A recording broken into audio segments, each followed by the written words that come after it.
متهيئلي احلى فطار في الدنيا الفول. هوريكي ازاي تعملي طبق الفول في دقيقتين اتنين بس. او لو عندك اولاد صغيرين مثلا يقوموا هم يعملوا لنفسهم الاكل او الفطار برضو في دقيقتين وبكل سهوله. ليه؟ لان التحويجه كلها انا بحطها في ازازه او في ازازتين، زي عربيات الفول بالظبط. انت بتروحي وانت واقفه سندوتش الفول مش بياخد دقيقه ويجهزهولك. هننقل عربيه الفول للبيت، هعمل ازازه فيها دقه الفول اللي هي الخلطه بتاعتي، زائد ازازه ثانيه فيها الطحينه. هو بيبقى حاطط ازازه الثالثه اللي هي الزيت الحار.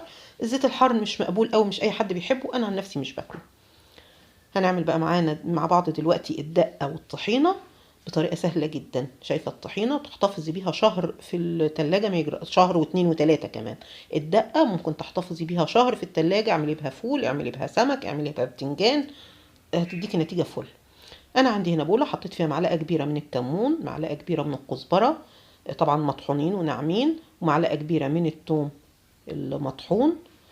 بعد كده باجي احط كزبره وشبت، ممكن تحطي بقدونس الخضره اللي انت عايزاها. هحط كمان ايه نص لا قبل الكوبايه هحط فلفل مخلل، ده بقى بيديله طعم تحفه. مش عايزه اقول لكم احلى حاجه فعلا الفلفل المخلل. ممكن تحطي فلفل عادي فريش او تحطي مثلا هريسه شطه، تمام، بس انا بحط الفلفل المخلل، جربيه وادعي لي. بحط نص كوبايه من الليمون ونص كوبايه من الخل وكوبايه من الميه وكوبايه من الزيت، طبعا العيار كله بنفس الكوبايه. وكنت ناسيه احط الملح، حطيت معلقه ملح. الملح هنا قليل، ممكن انت تزوديه او سيبيه قليل وزودي على حسب الحاجه في الطبق بقى. كده انا جيت اضربه بالهاند بلندر، لقيته ايه يعني الحاجه الصغيره اللي انا بضرب فيها، فنقلته في حاجه تانية وضربته. وممكن تضربيه في الخلاط. الخطوه دي اختياري، ان انت ممكن تصفيه او ما تصفيهوش. انا صفيته عشان اطلع ايه الاجزاء اللي اتضربت دي بطلعها. بعد كده عندي ازازه بعبيه في ازاز، لازم تكون ازاز وتحتفظي بيه في التلاجة. انا حطيته دلوقتي في ازازه بلاستيك، مش بعد كده هنقله عشان بس اوريكم الشكل هيبقى عامل ازاي، عشان دي شفافه التانية لونها غامق شويه. دي اول حاجه اللي هي الدقه، ممكن نستخدمها لسمك، ممكن نستخدمها لبتنجان. بعد كده اعمل معاكي الطحينه.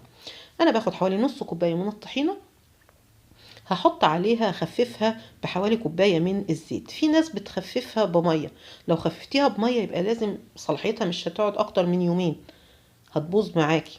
لكن لو خففتيها بالزيت صلاحيتها ممكن تفضل معاكي شهور. تحطيها في التلاجة، وقبل ما تطلعيها برضو تديها كده رجة حلوة وتصبي على طبق الفول. يبقى انت كده عملتي ايه صوص الطحينة بتاعك. في الحالة دي انا مش هحط زيت تاني لطبق الفول، لان انا حاطه زيت في الدقة، حاطه زيت في الطحينة، فمش هحط تاني. انا بقى طلعت طبق الفول من الدماسة. انا بعمل الفول في البيت، لونه شايفة الصفار اللي فيه ده من الكركم، انا بحط له حبة كركم بيديله لون اصفر كده حلو.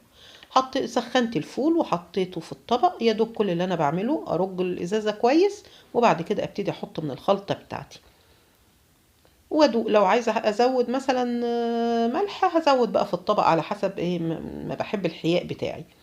كده انا حطيت الدقه، اقلبه تقليبه كويسه. بعد كده احط ايه حبه من الطحينه برضو اللي انا عاملاها، ويبقى طبق الفول جاهز. خد مني ايه في تجهيزه دقيقتين مش اكتر.